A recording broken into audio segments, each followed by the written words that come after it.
Hello, everyone, and welcome to this week's edition of Organic Matters, the podcast brought to you by the Irish Organic Association. I'm joined this week by Padraig Brennan. He's the chair of the Organic Strategy Forum. So, Padraig, thank you very much for joining us today. Great to be here, and thanks for the time.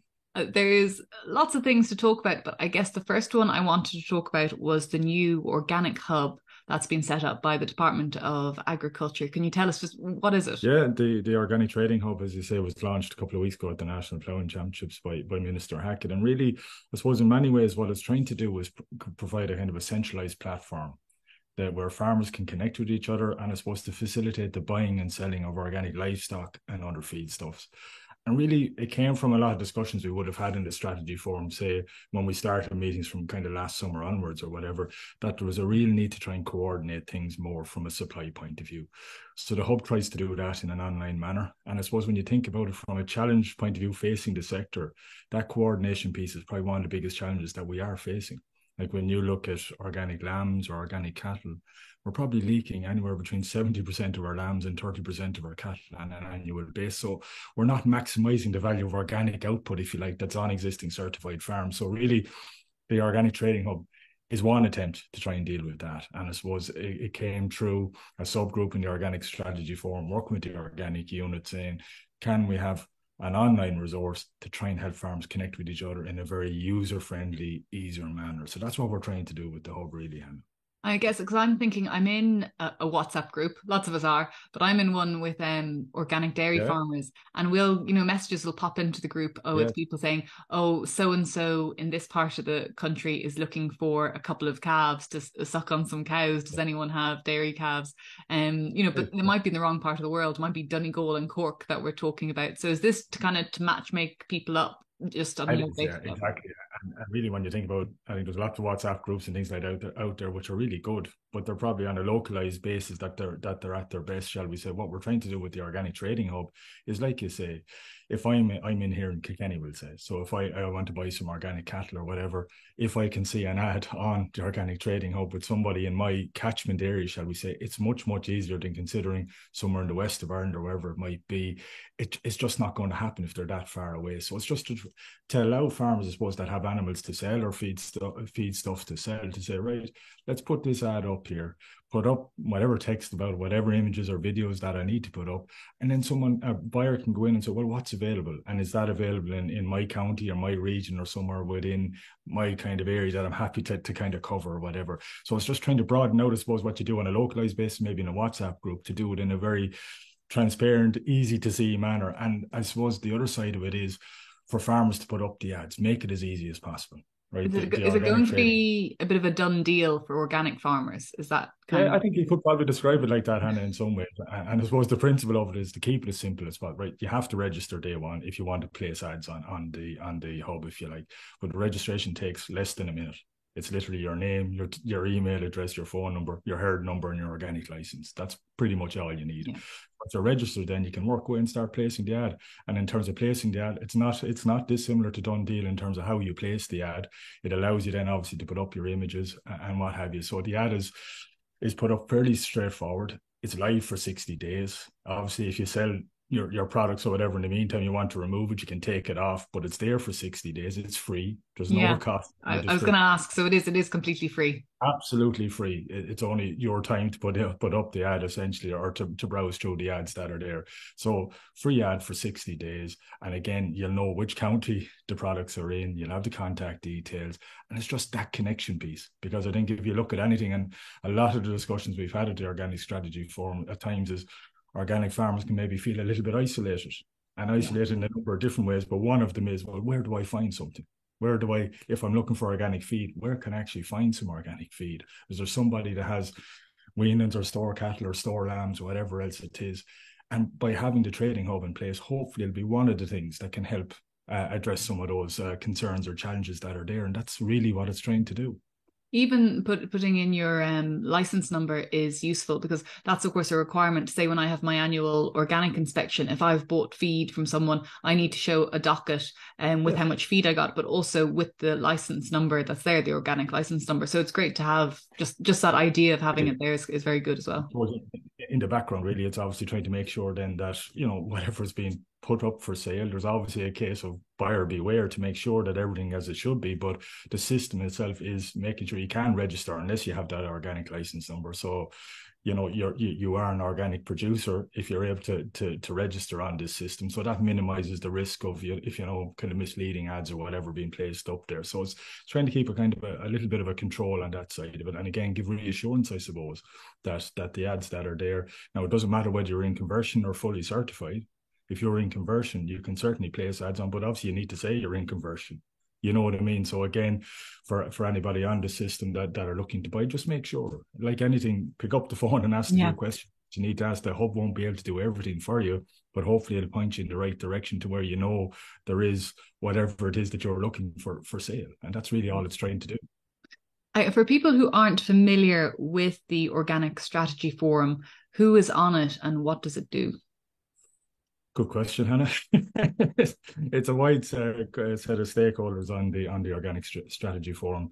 In total, there's 23 organizations represented on the forum. Everything from your organic certification bodies, your farm organizations, a number of organic producers, in terms of processors, and all the various state agencies and support agencies that are there as well. So a real, I suppose, spectrum of all the relevant stakeholders are represented on the forum. And I suppose what's our job?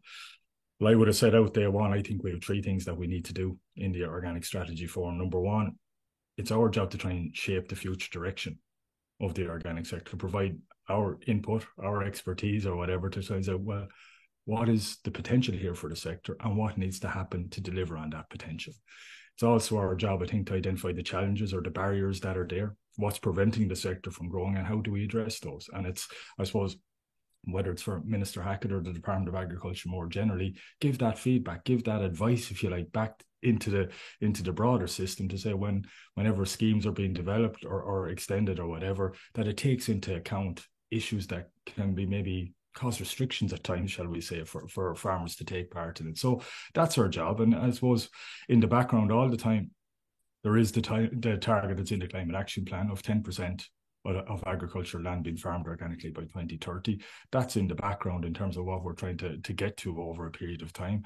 But I suppose equally important then, as well as land area, it's the value of output in terms of what are we producing off that 10% of land, and how can we make sure that as a forum we're kind of providing the right, I suppose, advice, guidance or whatever, and coming up with the right initiatives that we can get support for and get funded that will help the sector move forward. So like at the moment, for example, we've just started actually a review of the organic strategy.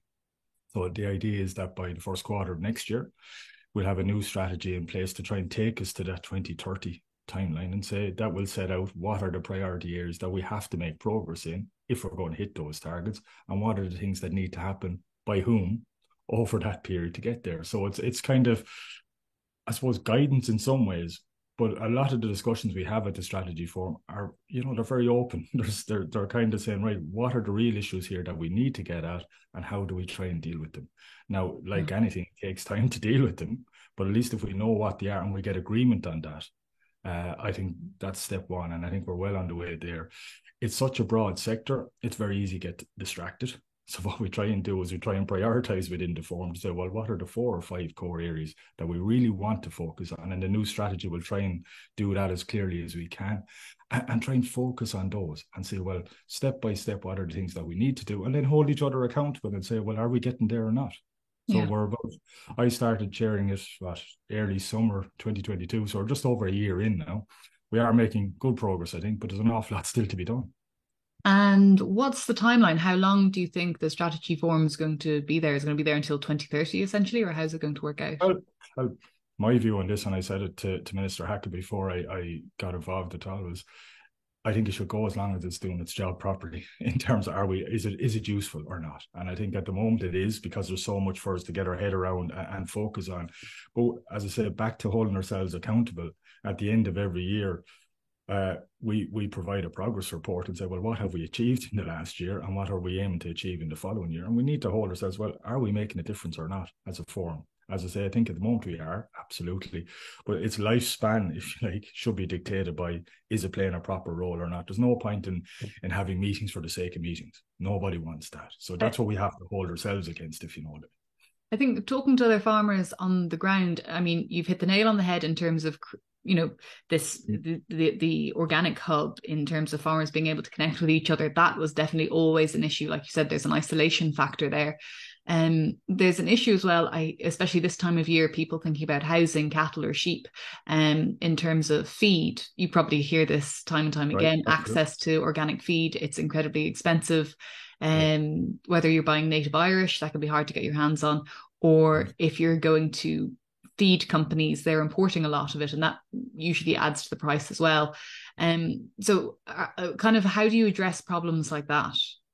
Well, I think, well, number one, if you take the feed issue, obviously, then are we encouraging enough farmers here to start growing organic crops, more tillage farmers to go organic or whatever? That's the first thing we need to probably consider and see, well, is their current organic farming scheme doing what it needs to do in that regard, or are the things that we need to look at over time to evolve it further on? Because ultimately, you know, it goes back to the issue with the hub day one, is if we're losing a lot of lambs and we're losing a lot of cattle, if you like, from the organic system at that kind of store weaning phase or whatever it is, it's probably because we have enough people to finish those animals. And they will say, well, it's very hard to finish them because feed is not available, or the cost of feed or whatever. So that's what we'd have to do. And I think, in fairness to the organic unit in the Department of Agriculture, they are very open to looking at if there's tweaks that need to be made to the organic farming scheme for a particular purpose. That's certainly on the table, is my understanding of it. It would be difficult though, in a way, because the payments are already weighted more favorably towards organic dairy and organic tillage farmers and organic horticulture, and because there are fewer of them, say, than organic beef. And even the last intake, there was a huge number of organic beef and sheep farmers, but not that many dairy and tillage farmers. So would you potentially need to add other sweeteners to it then? Yeah, well, I think maybe as well, Hannah, part of it is, have maybe tillage farms, do we need to focus more on building the business case, if you want to call it that, for tillage farmers to consider organic? And that business case is not just down to the cents and euro or whatever, it's the work-life balance and everything else that can go with an organic system. Is it the manufacturing? Like, is that something that we're missing? Well, is there a link missing? Because I talk to organic tillage farmers, and a lot of them have an issue with, well, maybe the thing they have issue with is getting access to kind of crop studies and things specifically for organics. But the next step they have an issue with is maybe manufacturing. And even, you know, it wasn't so long ago that Flavin said they'd reached maximum capacity, and then another company up north kind of had to step in for oats. So is that an issue in terms of the manufacturing side? In terms of, let's say, oats or whatever, I know Flavins would have ambitions to grow their capacity more, for example, which is very positive. But obviously, in terms of going back to the animal feed side of things, it's going to be broader than just oats that's going to be required. Yeah. So I suppose, what are the things we need to do to try and tackle it? And maybe that knowledge transfer piece is part of it. And it is good to see the extra advisors coming on board from Teagasc and from ACA, because that's what's needed. Because it is a big change for some farms, you know, to understand, how do I farm organically versus how I've been farming up to now? And that can be, there's a nervousness there maybe as well for farmers to make that decision. And is it going to work for me? And what happens if it doesn't work? Do you know what I mean? So that is an important part of it. The second part then is very much, you know, from a capacity point of view, and from maybe having a range of, what would you call it, I suppose, outlets for your grain or whatever, whether that's destined for feed or food product or whatever, to make sure that at a kind of a processing level or whatever, that we are encouraging that capacity to grow. But the challenge, and you'll know it very well, Hannah, is sometimes when we think about the organic sector, we're into a kind of a chicken and egg situation, in that, well, the processors say, well, we need farmers first of all, and the farmers will say, well, we need to be certain of a market. So we have to try and marry the two a little bit better than we've been able to do up to now. And I think part of that is from a market perspective, and I know there's a lot of work happening now with Bord Bia in terms of additional research and additional market insights starting to come through. And it's to give confidence that there is a market. Yes, that market will have some better years than other years, but the long-term trend is a growing market for organic food and ingredients, if you like, right across Europe and in Ireland. So to try and provide that reassurance that you're not producing for no market. And then the second thing is then, at a farm level point of view, and maybe that intermediate link in the chain to say, who's going to buy the grain from me, and if you like, store that grain or sell that grain on. Yeah, there's work to be done there. And I know certainly there has been conversations happening, shall we say, in that regard, but it's to see those through a little bit more. But again, I think the strategy forum plays a really important role in flagging these things. Because if we're not thinking about them, they can go down the list and we mightn't address them the way we need to address them. And then we get to 2030 and say, well, we didn't achieve our targets here, we failed. At least if we're in 2023 and we realize that's one of the barriers that we have to address, it gives you some scope to do that over a period of time. And I think if the forum can provide that platform in itself, I think that's a positive, because we have the right people around the table.